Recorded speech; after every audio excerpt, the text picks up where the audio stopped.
Welcome to Lynn Cullen Live. Talk radio without the static. Email your questions and comments to lynncullenshow@gmail.com. And now your host, Lynn Cullen. And good morning to one and all, for that matter. It's the 6th of March. Winter is reasserting itself somewhat today, but I don't know. Last time I looked at the calendar, time is on our side, so I'm not going to sweat it. Oh boy, guys. Okay. Things I've been thinking. When I couldn't sleep the other night, which is often, unfortunately, I began thinking of this street in my neighborhood, the main street. And I'm often walking my dog on it, and I had noted that a friend who lives on the street had hung a Ukrainian flag from his flagpole, which was for me a first seeing that. He normally, on occasions, flies the American flag. And I liked it. And I also have noted that another person on the other side of the street and a few blocks down had also put up these are both large, Ukrainian flag hanging from their front porch. And a few people have had for some time small, little Ukrainian flags stuck in their front lawns. And when I couldn't sleep, I began having this fantasy of a car driving up that street, and cars do drive up it. There's a public school on it, and it's not a major artery, but it ain't nothing. And I imagined the street 3-4 blocks with every house flying a Ukrainian flag. A big enough one, hard to miss. And I thought the impact of that would be huge. It would be huge.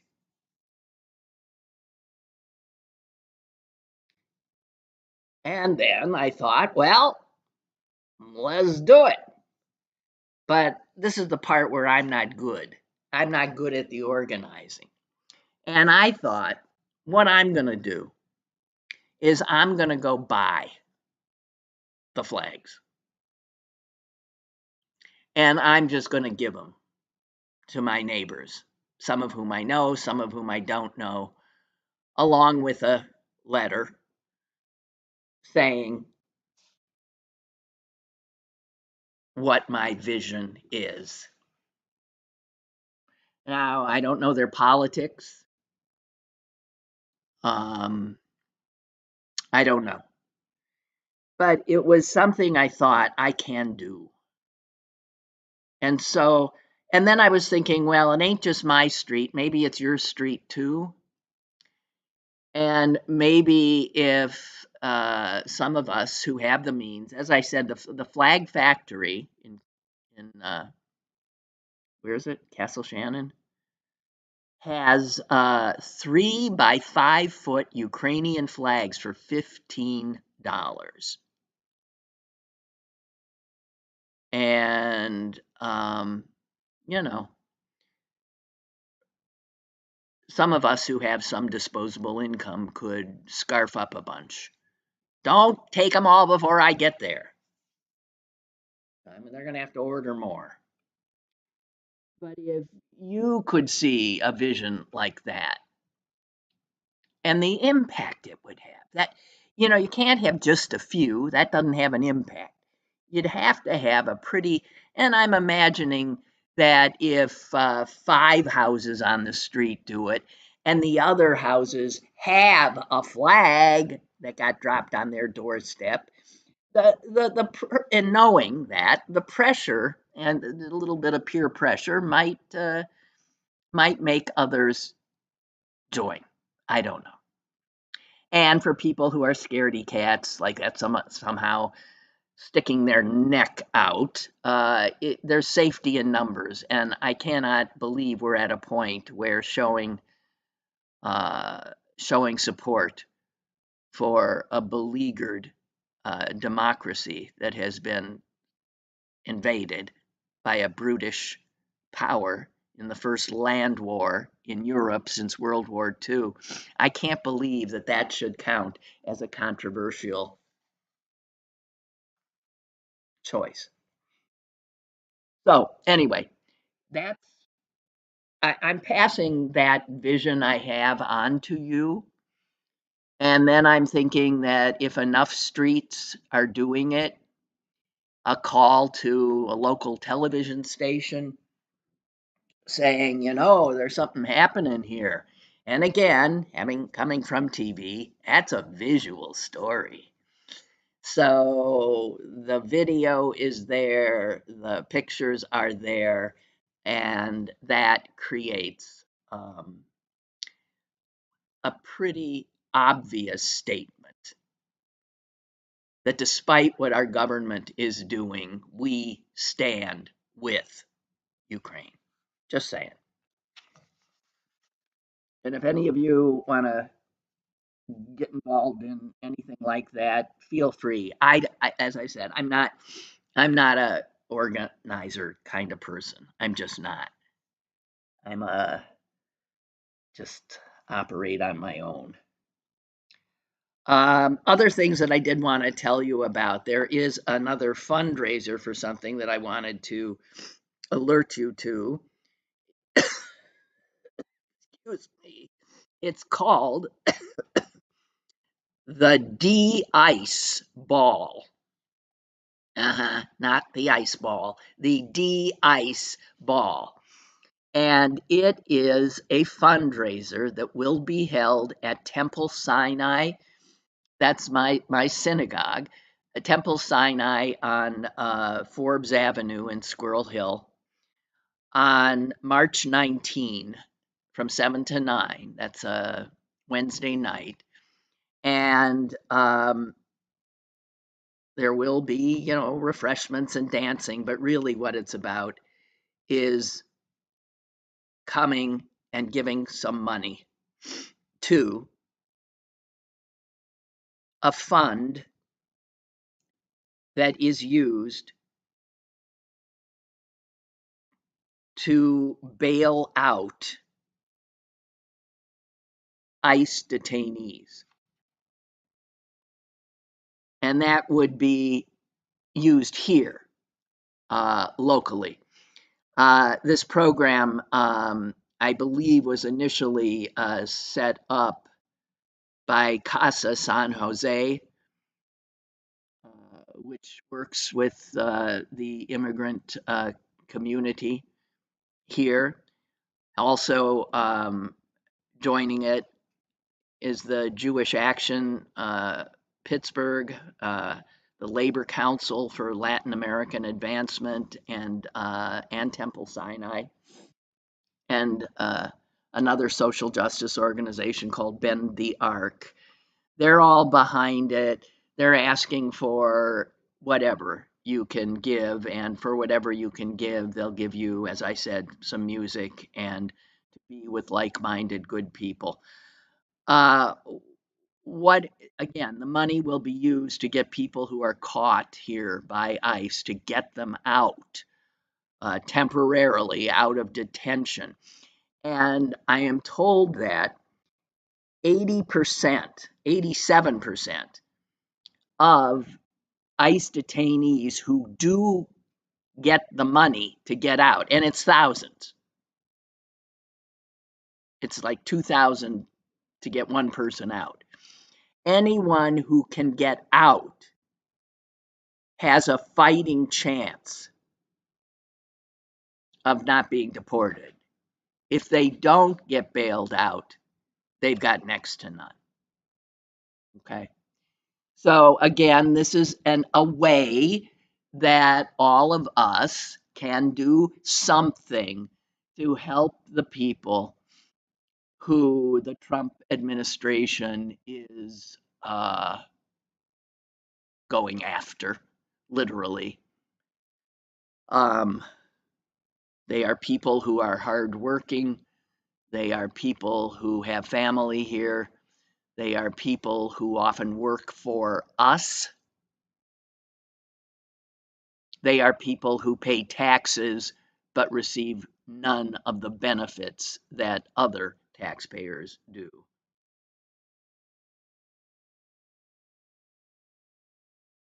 So if you want to know more about it, you could, well, a number of places, but you could look at pittsburgh.bendthearc.us or call Temple Sinai, the de-ice ball on March 19th. Okay, just saying, those are two little things that we can do. Okay. Headlines of the day. These are all just on one little page that I found. Wanted to share them with you, sign of the times. And they're all on the same general topic. As I said, it's getting easier and easier to read the papers these days because the headlines trumpet such obvious horror that one needn't wade in any deeper unless you're of a stronger stomach than I. So let me find my headlines of the day. Here they are. These are from the Washington Post. They're all Did I say that already? They're all environmental. Global sea ice cover hits record low in February. Okay. Number 2, State Department halts global monitoring of air pollution. Who needs to know? If it's going up, it goes up. Supreme Court strikes down EPA rule on discharge of water pollution. You know, pollution in the water, pollution in the air. It's of some concern to us? No. And number 4, just today's headlines. Biden said this plant was a health threat. Trump drops lawsuit against it. And there we have the headline of the day. So I think it was it yesterday that I told you that the maybe it was the GSA, the General Services Administration, had put out this list of 443 federal properties all over the place, including some here in Pittsburgh, the Moorhead building downtown, that they said it's for sale. Anybody want them, come get them. And then, as so often happens with this crowd of incompetent idiots, that word went out and was quickly followed by another announcement that showed a number of the buildings they had said were being closed, including the Justice Department, were no longer on that list. The list, 80 buildings were dropped from the list. And then as people began perusing the new list, all of a sudden, before the day was out, the entire web page disappeared completely. So it appeared that all these 443 federally owned properties were, I don't know, somebody bought them or they're not being, and what was that announcement for in the first place? And who knows? The chaos, the incompetence is endless, endless. Shoot from the hip, shoot from the lip. Doesn't matter. Just keep everybody off balance all the time. I said the irony of people being told to go back to work and then that they had to be there, and then being told that the building they're supposed to report to work in is going to be sold out from under them.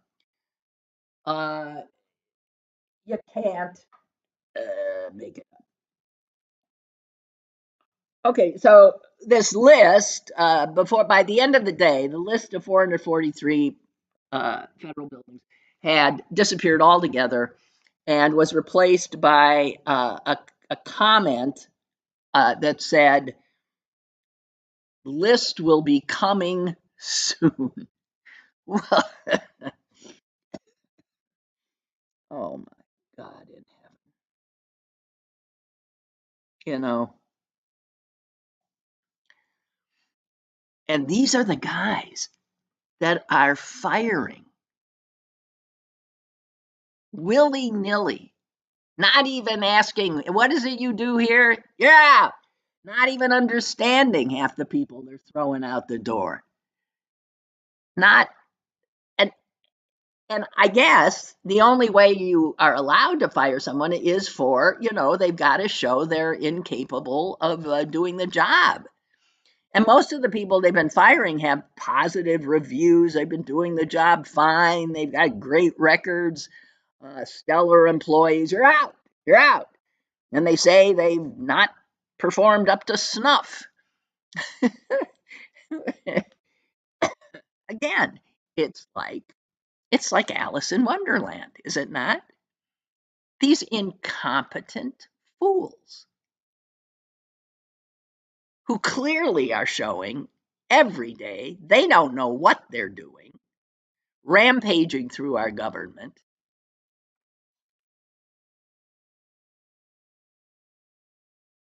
It's, well, I think I said it before. You can't make it up. God almighty. Got a caller here. Hello. Hello. Hello. Yes.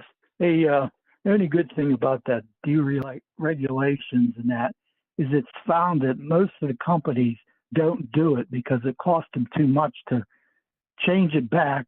And then when another new administration gets in there, they have to do it again. So they just keep it where it's at. That's what they've found, like the car companies, like the gas mileage and all that pollution stuff. It costs more to take that machinery out and redo it than it is worth doing. They don't save no money that way, so they don't care about it that much. I read a big article on that. I don't know if you knew that or not. Well, I mean, I know what you're saying, but at some point, if the feds set regulations and the manufacturer refuses to abide by them, that does put the company in some jeopardy. So, Not if they're saving, if they're going below what they say. The other way, yeah. well, there if is you're up no to doubt that specifications, they can't.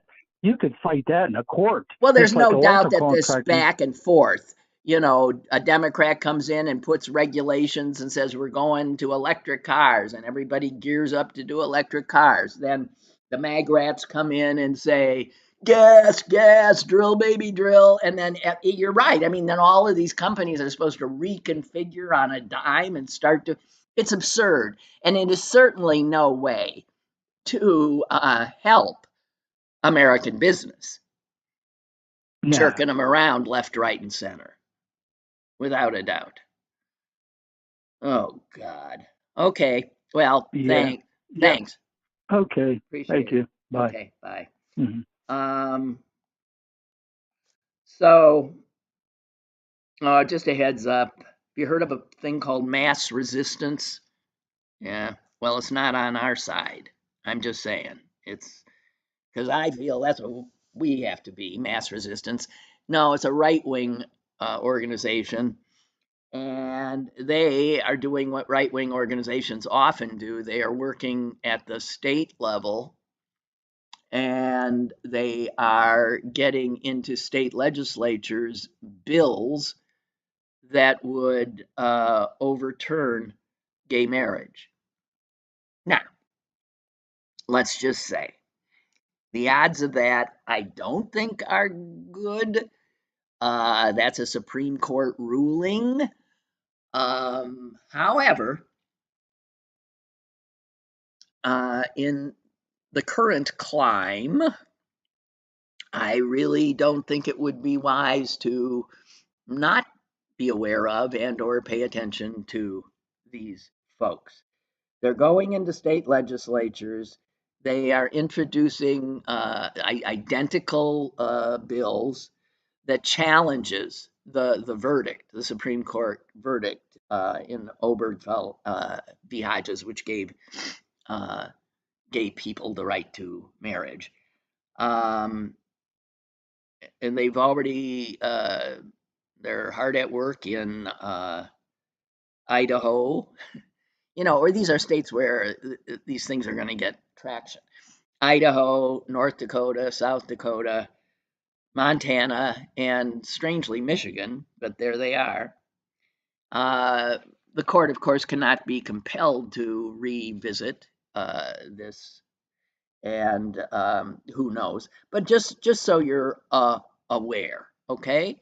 Because make no mistake, all of these groups that want to erase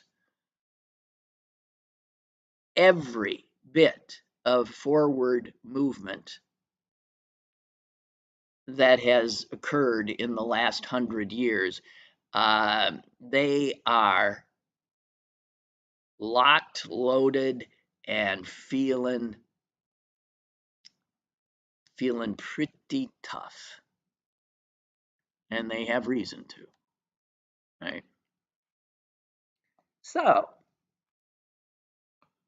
and in keeping with all of this, yes, so now the McMahon, who heads the education department, understood when she took the job that her job was to destroy it, as is true of many of the current members of the cabinet.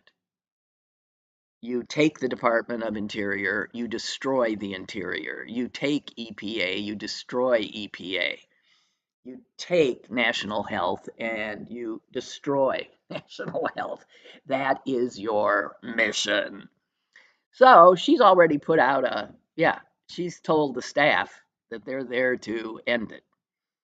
Now, just so you understand, education does happen at the state and local level, but at the federal level, there are some things that come from the education department, and mostly it's money, which is, of course, what they're trying to stop. All the money, the federal money that's been going into education, they want to pocket it and give it to the billionaires. Now, what is that money? You see how in Pittsburgh, how these urban school districts and rural school districts are struggling. It's pretty much only the rich suburb school districts that are doing just fine and dandy. And states like Pennsylvania nowhere near fund schools here as they should. Basing it on property taxes is insane.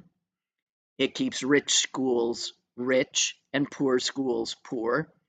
We know all that. Somehow it never gets fixed. Can't imagine why. So the federal Department of Education was pretty much put in place to help remedy a lot of that inequality. And since under Trump, inequality doesn't exist anymore, why would you need a Department of Education?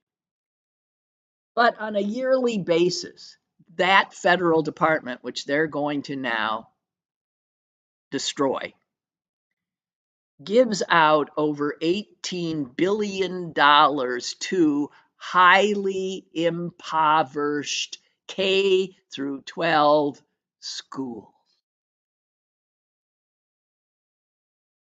Schools that barely have books. Schools that I'm sure are desperate for basics.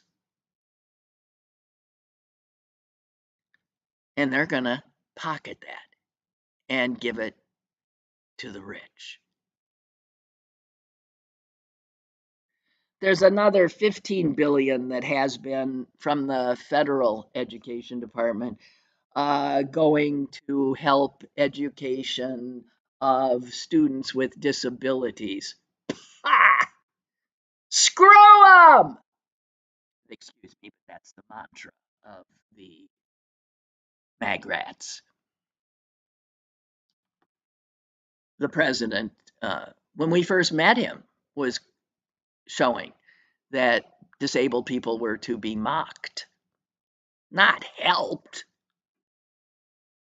not shoved into the shadows and the sideline, mocked.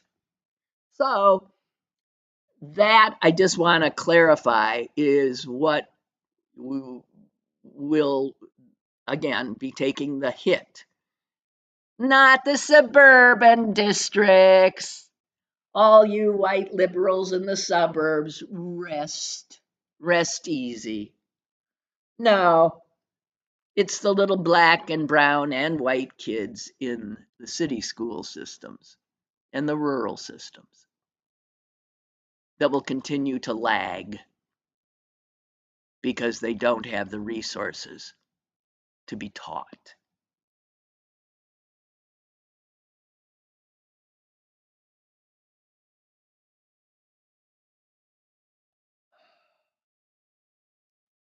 Speaking of education, I saw something that just I found so dispiriting.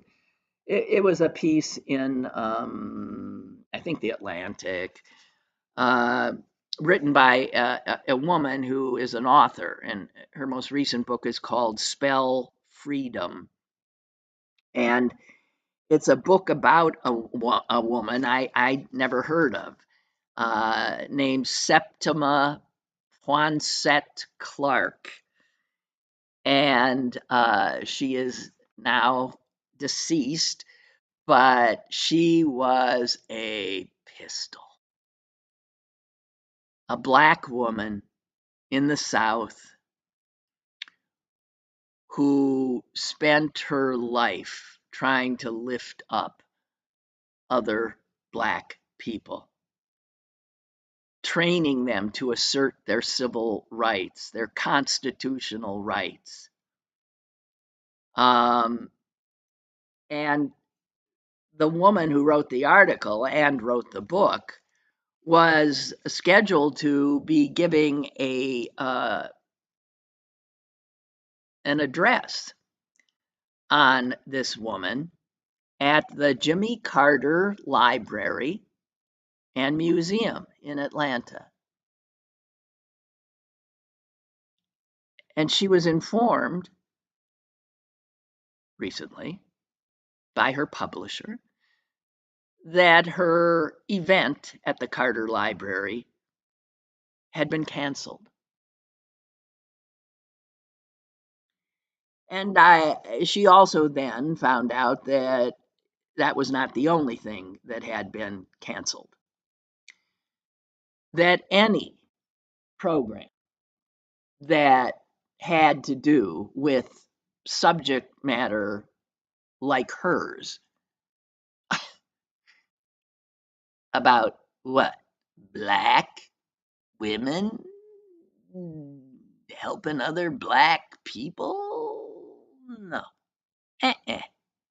DEI, DEI, DEI. And I'm thinking, but it's the Jimmy Carter Library. How could the Jimmy Carter Library cancel a speech like that? There's a picture in the Jimmy Carter Library of him with this 80-year-old black woman.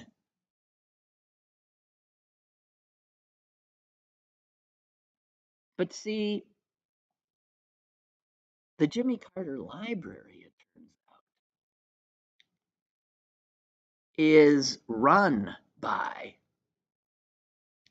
the National Archives and Record Administration. Who knew? I guess all the presidential libraries fall under that umbrella. The National Archives and Records Administration. And as you know, Trump has canned the head of the archives. Doesn't have a good relationship with the archives people because they didn't appreciate him stealing some of their documents, if you'll recall. And under Trump's administration, any speech at any of their facilities needs to be approved, I guess, by some racist. Not to put too fine a point on it.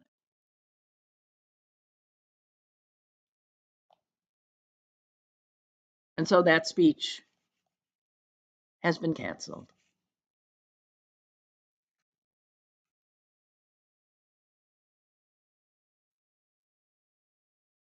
This woman said, you know, man, I think Ms. Clark, her subject, would have some sharp words for this administration with its attempts to bend language and art and science and history to its liking. And then she quotes this woman. This woman, whose work will not be learned about in a speech at the Carter Center, said this: I believe unconditionally in the ability of people to respond when they are told the truth. We need to be taught to study rather than believe, to inquire rather than to affirm.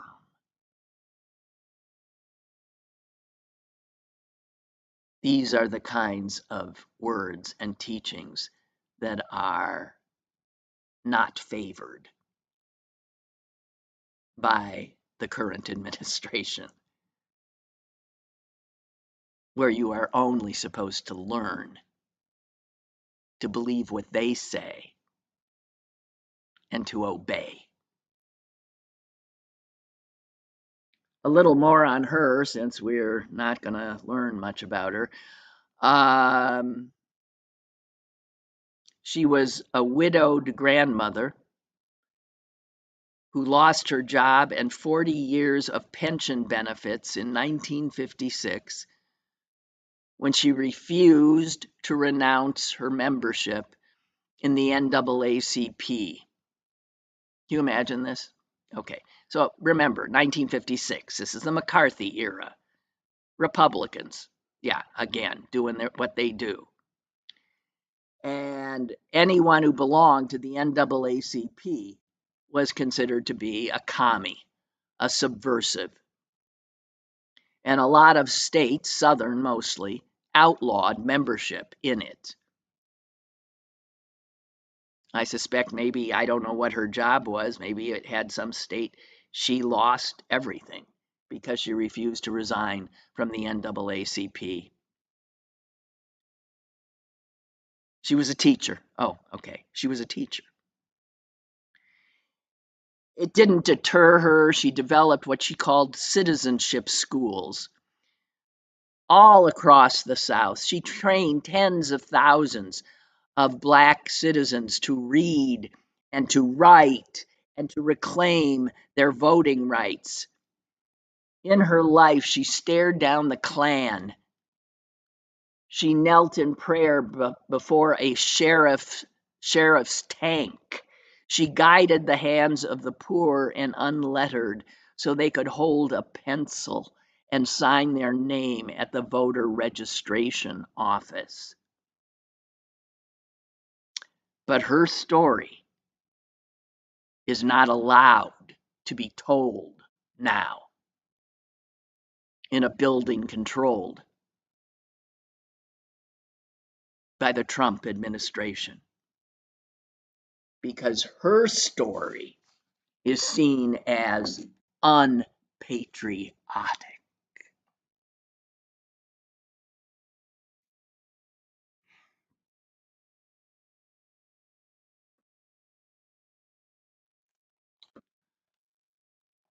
Oh, guys, what do we do with the anger? I'm going to go buy Ukrainian flags. It'll help a little. We got to do stuff. We got to take after this woman. We got to resist.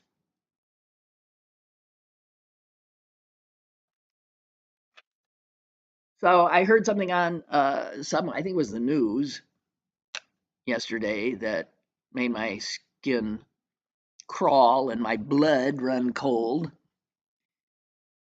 And it was some offhand comment made by the Commerce Secretary, a creep named Howard Lutnick. And he said, we're thinking of changing the way that the government reports on economic growth and data. Figuring out what the GNP is and that kind of stuff. Never mind that that's a formula that's been used for a gazillion years and used by other nations as well. This administration thinks it needs to be tinkered with because the numbers are not going to be looking good under their administration. That is correct. And so he's floated this idea. Here's what he said. That governments historically have messed with the GDP. I mean, they count government spending as part of GDP. So I'm going to separate that and make it transparent. Anytime they're telling you they're making something transparent, you can bet your buttons they are doing the exact opposite. And taking government spending out of the GDP is a way to confuse and obfuscate what the state of the economy actually is.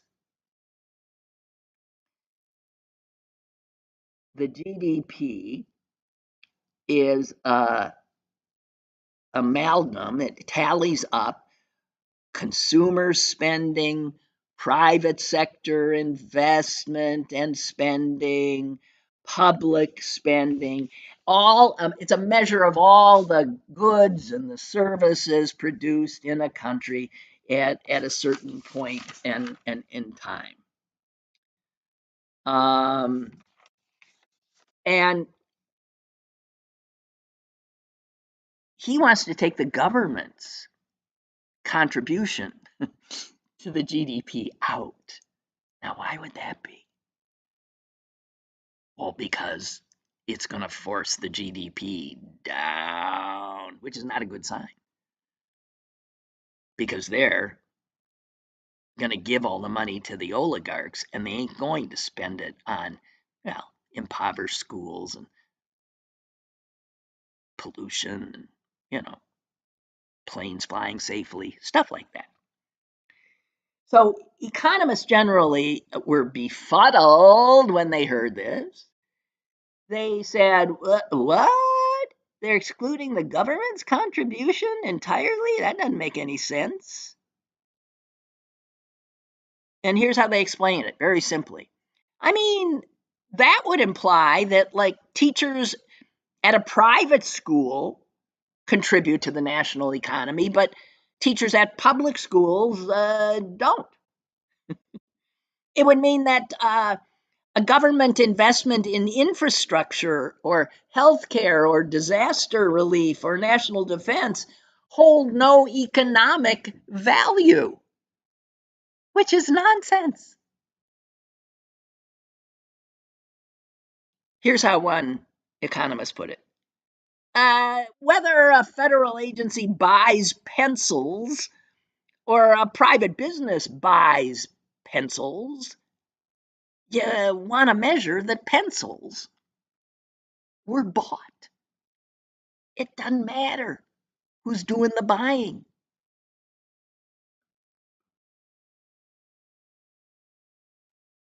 So understand that they're going to try to now fudge the numbers so it is not as clear how bad things are.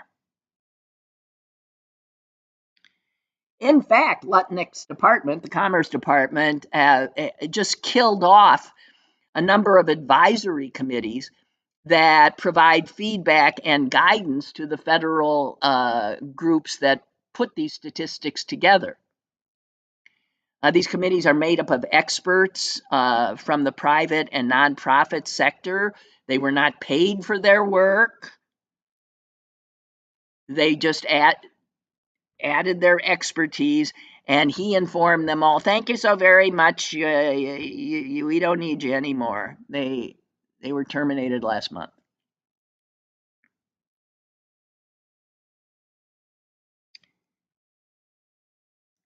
Here's someone else who knows about number crunching. If political leaders interfere with the data, or even if the public loses faith in the reliability of official statistics, it's going to make it a lot harder for businesses and policymakers to make decisions because they depend on high quality, timely governmental data. Businesses do, the Fed does, the government, they all depend on this data to tell them what's going on. Well, you got a group in charge now that doesn't want you to know what's going on. Because, if you did, you might get pissed off.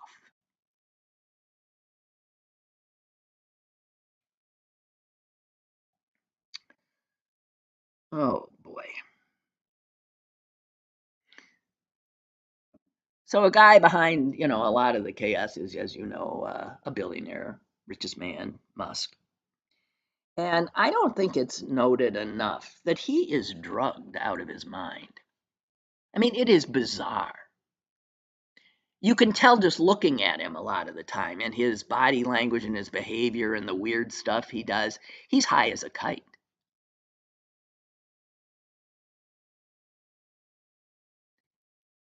He's not only on drugs, but he doesn't sleep. These are bad things. Brains don't work well. And he has been forthright about the fact that he is a regular imbiber of ketamine. Ketamine is that's a heavy duty drug, and if it's abused, you can get somebody acting erratically, nonsensically, or you could get dead. Musk was once asked, aren't you worried you sometimes take too much of this stuff? And he says, nah, I don't think so. If you use too much ketamine, you can't really get work done.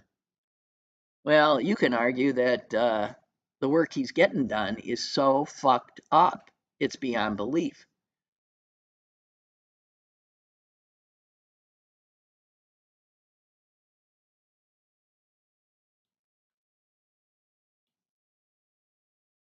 The psychological profile of a frequent ketamine user, which he is someone who has profound impairment in short and long-term memory and is distinctly disassociated in their day-to-day existence. Yeah, sounds about right.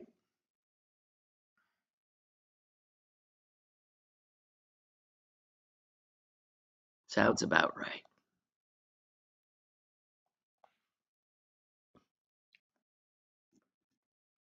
Two things I want to note. I think someone noted it the other day, Susan, maybe. I saw the obituary for Dolly Parton's uh,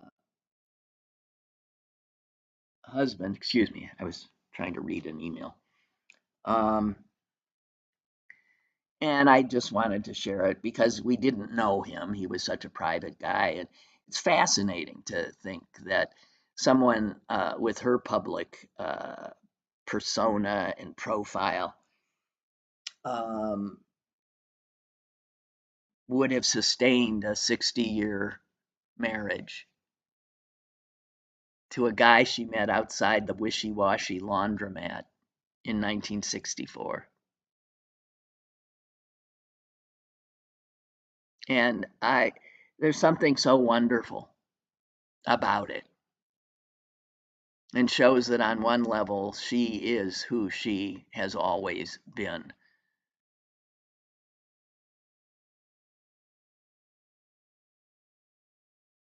She met him when she was 18, he was 21.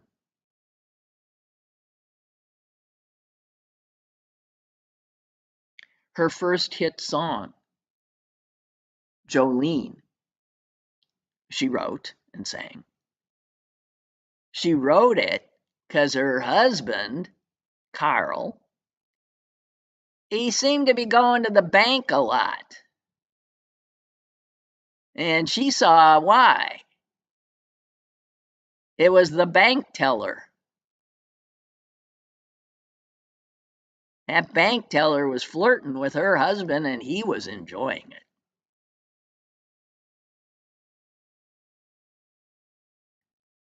And so she has told the story that that was inspired by the bank teller. She said this in an NPR interview in 2008. He just loved going to the bank because she paid him so much attention.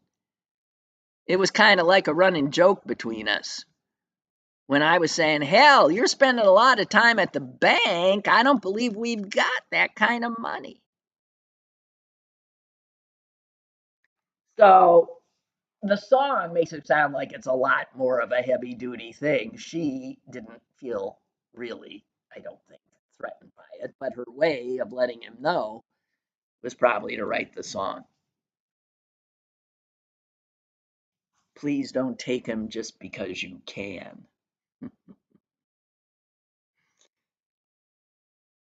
She said he never was wild about her. He liked rock and roll.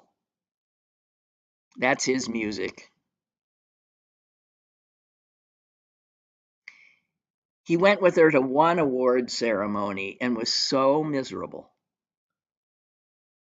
that afterwards, she says, we got in the car and he said, you know what?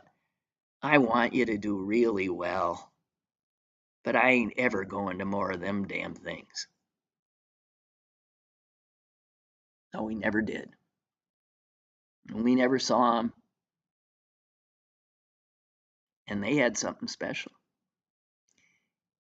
He was an asphalt paver when she married him, and he ran an asphalt paving business throughout his working life. And she says, God has been good to me. He gave me Carl Dean, and that was the perfect man. So, something nice about that. Everything about Dolly Parton is something wonderful. She's something. What an amazing woman, and my heart goes out to her in her loss.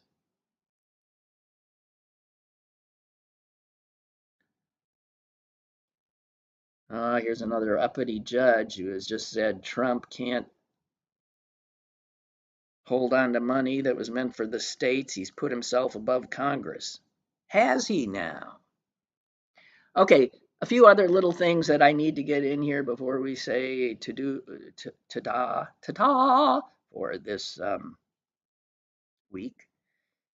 And that is, maybe you saw this. I'm looking for it now and can't find it. There was this amazing story that I didn't understand when I tried to delve into it because it was about science, and sometimes I just get bewildered and lost. But it was about this guy in Australia, maybe you saw it, who was a railway clerk. His name was James Harrison. And I guess it was his obit that I read. And and somehow it was discovered that his blood contained huge amounts of a certain antibody, or antibodies. And I don't, again, I cannot help explain this anymore, but when it was discovered, and it was discovered relatively early in his life when he was in his 20s and he died at the age of 88, he was told that antibody you have, if you would allow us to collect it, we could save a lot of newborns. A lot of babies are going to live if we have access to this antibody because we can't produce it otherwise. Don't ask me what it is. I don't get it. I'll just tell you this. So, having heard that, for the rest of his life, he every 2 weeks went in and had him draw blood. He never got, he really hated the needle getting put in. He was not that, but he did it because he knew that he had something so precious in his blood. It is estimated that he helped save over 2.5 million babies. Can you imagine?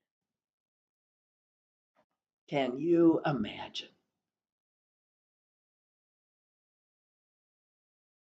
And how wonderful that he understood this gift he had and was willing to give it throughout his life.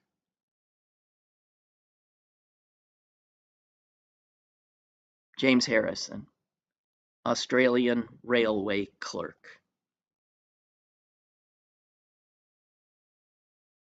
died in a nursing home a few weeks ago. Wow. I wish I could tell you more and explain more, but I'll go with what they're saying. The other thing it's a question I have. It's been bugging me now ever since Zelensky in the Oval Office. I know I'm going to be howling into the wind here.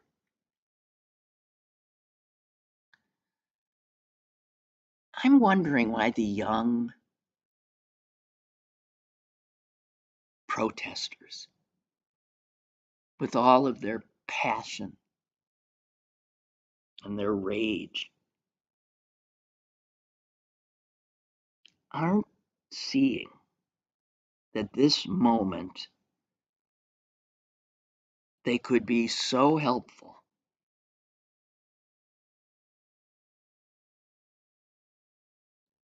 for Ukraine, and why it doesn't resonate with them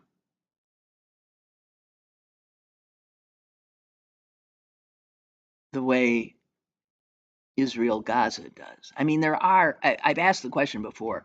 There is so there are so many places where horror is happening. and where the United States has the ability to affect outcomes. And I'm wondering why these campus demonstrators have not, I haven't heard a peep about Ukraine and about our own government throwing in with the bad guys.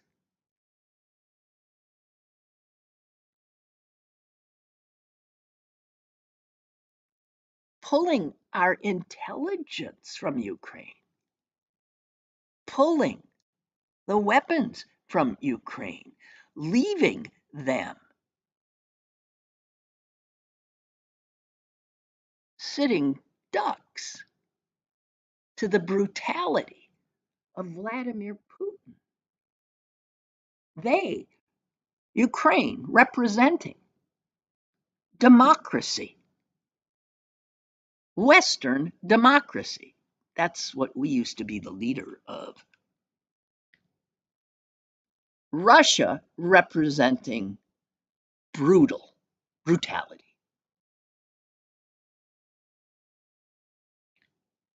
And might making right and taking what you want, which of course is something Donald Trump agrees with, which is why we've changed sides. And this is not something the young people understand.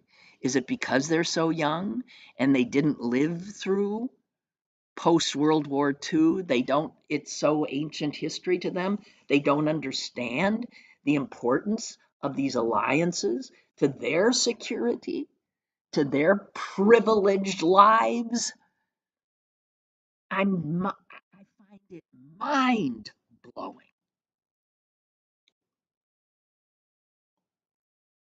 Their narrow vision.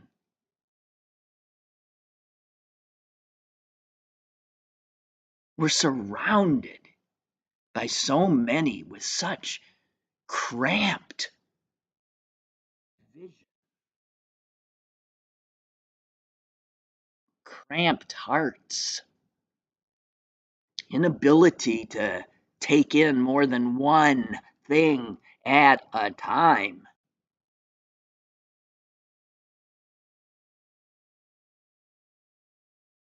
We'll see. I guess a lot of them are on spring break right now. Let's see if the spring brings back some ferocity for democracy in this country.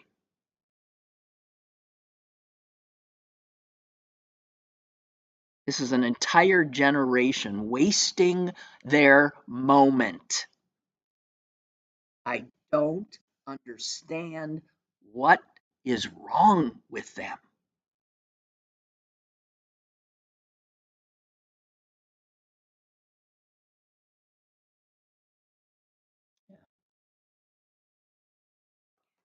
Okay, I've got just a minute. I'll end with this. It's another obit. A guy named Marion Tursky, 98 years old.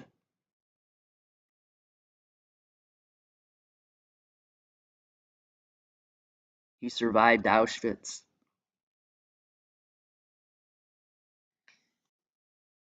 Would that these young people would listen to him.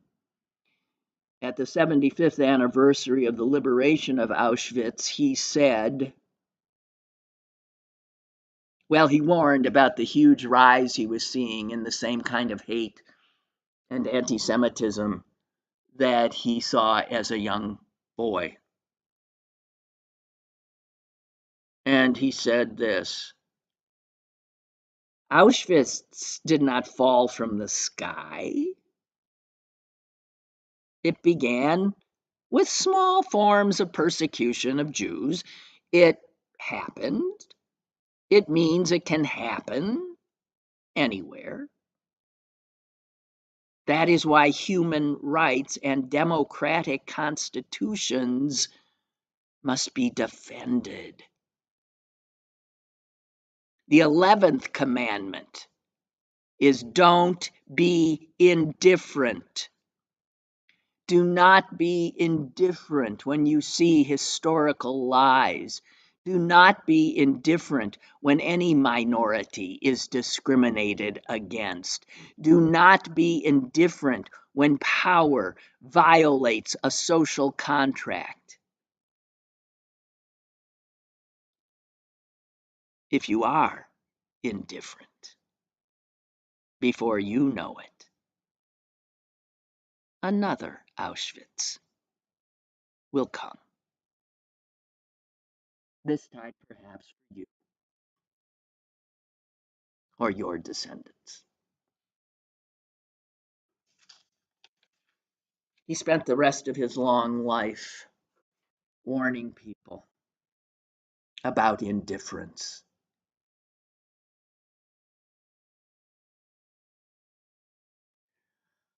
All right, you guys, that's it. Pour moi. I'm out of here. One can only imagine the carnage. Well, isn't that interesting that that's the word he used on his first inaugural? And I thought, what? What is he talking about? And carnage. It's what he has brought. Anyway, just saying, can't imagine what carnage we'll be talking about that will occur between now and Monday. See you then. Lynn Cullen Live, Monday through Thursday from 10 a.m. to 11 a.m. and archived at pghcitypaper.com. The opinions expressed on Lynn Cullen Live are those of the host and do not necessarily reflect the viewpoints of Pittsburgh City Paper or its advertisers.